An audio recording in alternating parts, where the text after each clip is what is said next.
Hey everybody, welcome back to Ravenclaw Reads. I'm Courtney. If you're new here, welcome. I am a booktube channel that's just starting out. I read romance, fantasy, cozy mystery, all the things. If you are returning, thanks so much for coming back. Looking forward to continuing to engage together. Today I'm going to do the mid-year book freakout, and I remember seeing this last year and really loving to watch these and engage with them. And this year I was like, I'm gonna do it. So I found the questions. I will tag the person that I found because it was really random. I was just looking, obviously YouTube will tell you what you want to watch. And so this person came up and we weren't, I was actually watching with my oldest Kennedy and we weren't sure who they were. We'd never seen them. We popped into the channel and it was awesome. And I loved his questions. So I will link his channel down below as well as the questions. But I'm excited to do this tag. I'm not really tagging anybody, just check it out. And if you are a booktuber as well and you want to do it, go for it. I honestly am not freaking out mid-year. I have great stats currently, and I'm excited to share my progress so far. All right, so if you see me looking down or to the side, it's because I am taking a look at my notes. There's 12 questions. So the first question is, what's the best book you've read so far this year? I picked two categories because I also enjoy reading middle grade books, and I cheated. So two of the best books that I've read so far this year. The first in contemporary fiction was Yellowface by R.F. Kuang. This book literally just came out and I read it in June. It was one of my first books that I read this month and it was so good. This book follows two would-be authors.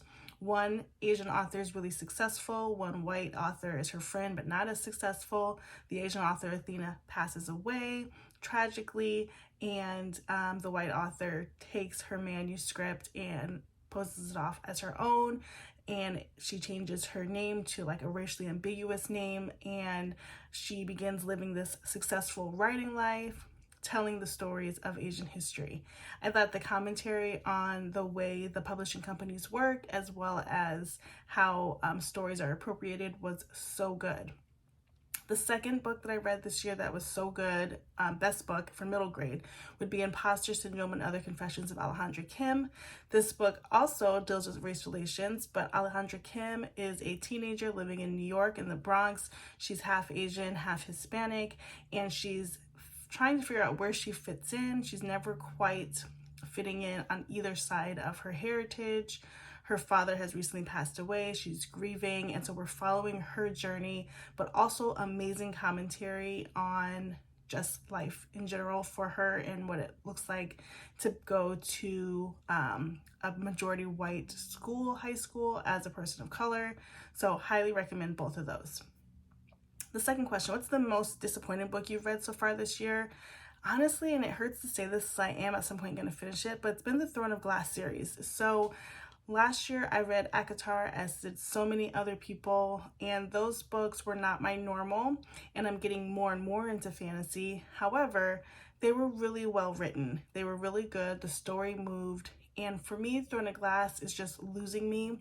It took a while to get through the first book. Then I went back and read the prequel and then into the first book, so The Assassin's Blade and then Throne of Glass, and that made more sense.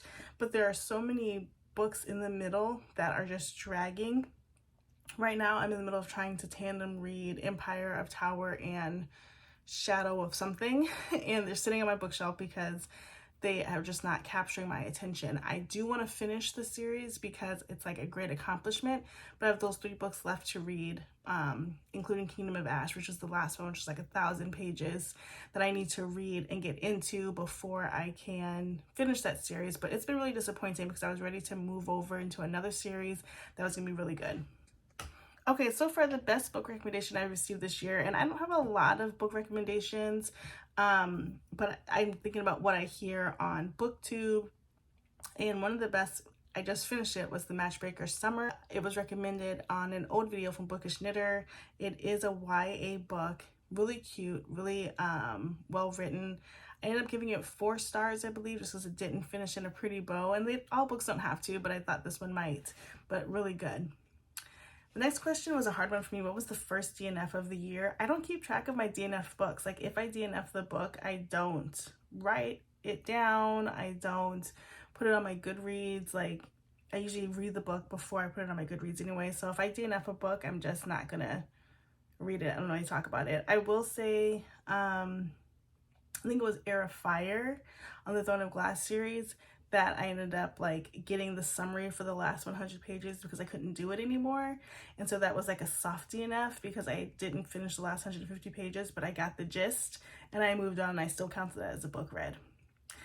The next question is a new release from this year that you've read and your thoughts on it, good or bad. So there was two, again, that I picked out for this. So the first is Happy Place and the second is Yours Truly. So Happy Place is by Emily Henry.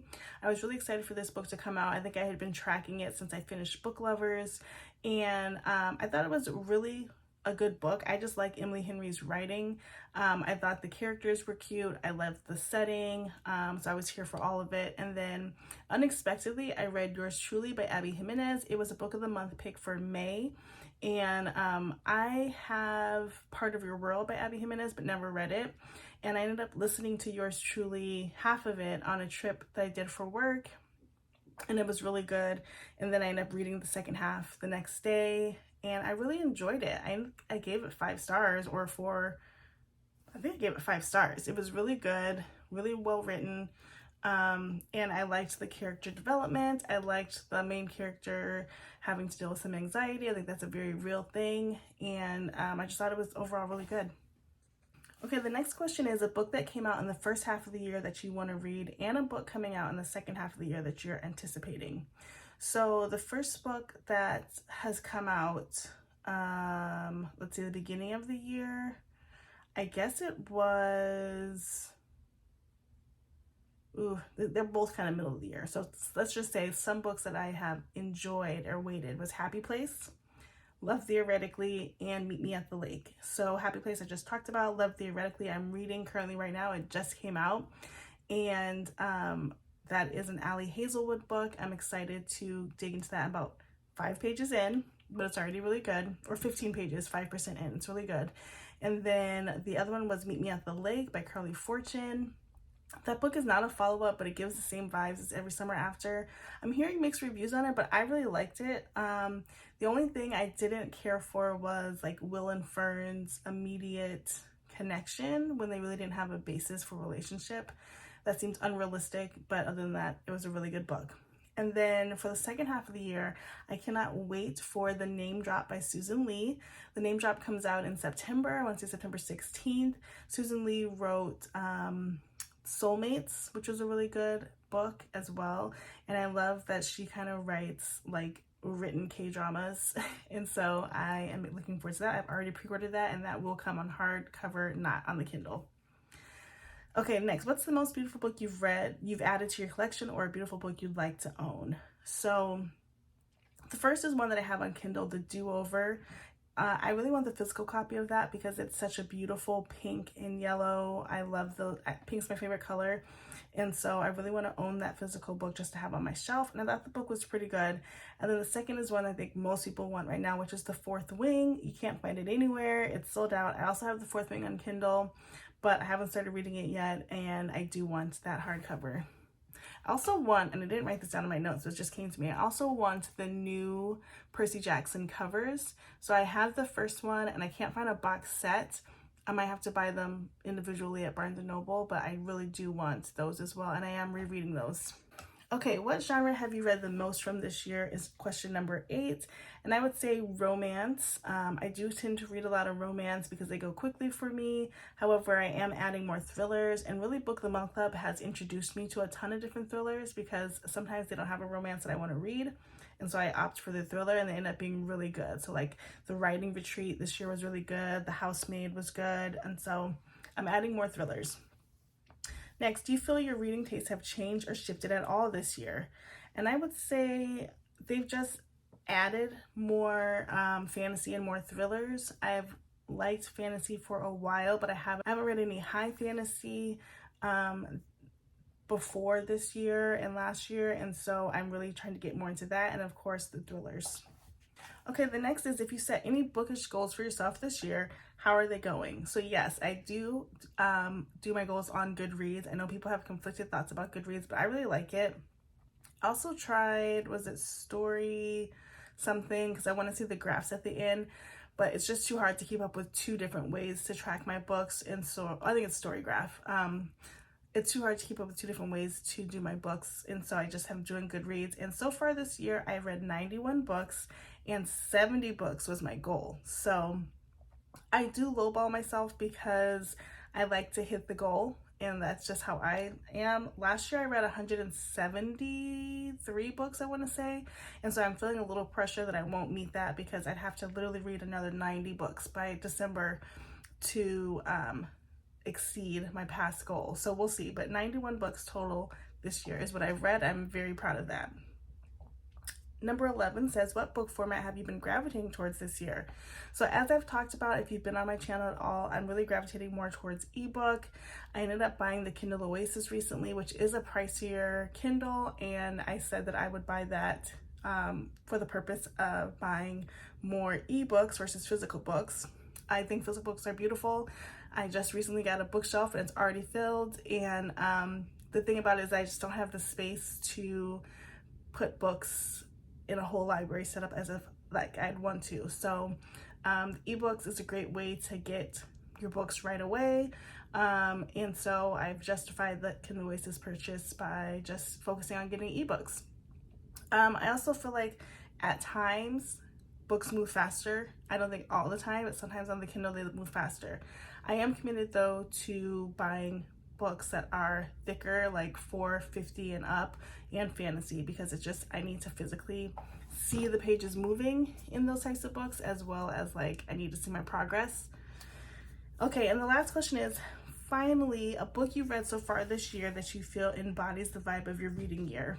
And that one was hard for me to sort of name, because I've read so many good books and I think my vibe changes all the time. But I have read quite a few Lynn Painter books this year, and her vibe is light, breezy, fun, and I think that's what I'm giving this year for reading. I'm just trying to read what I enjoy, DNFing what I don't, and hoping to share the reviews with people that want to watch them. So I think I've had a great reading year so far. Like I said, I'm not freaking out mid-year. I think I'm doing great.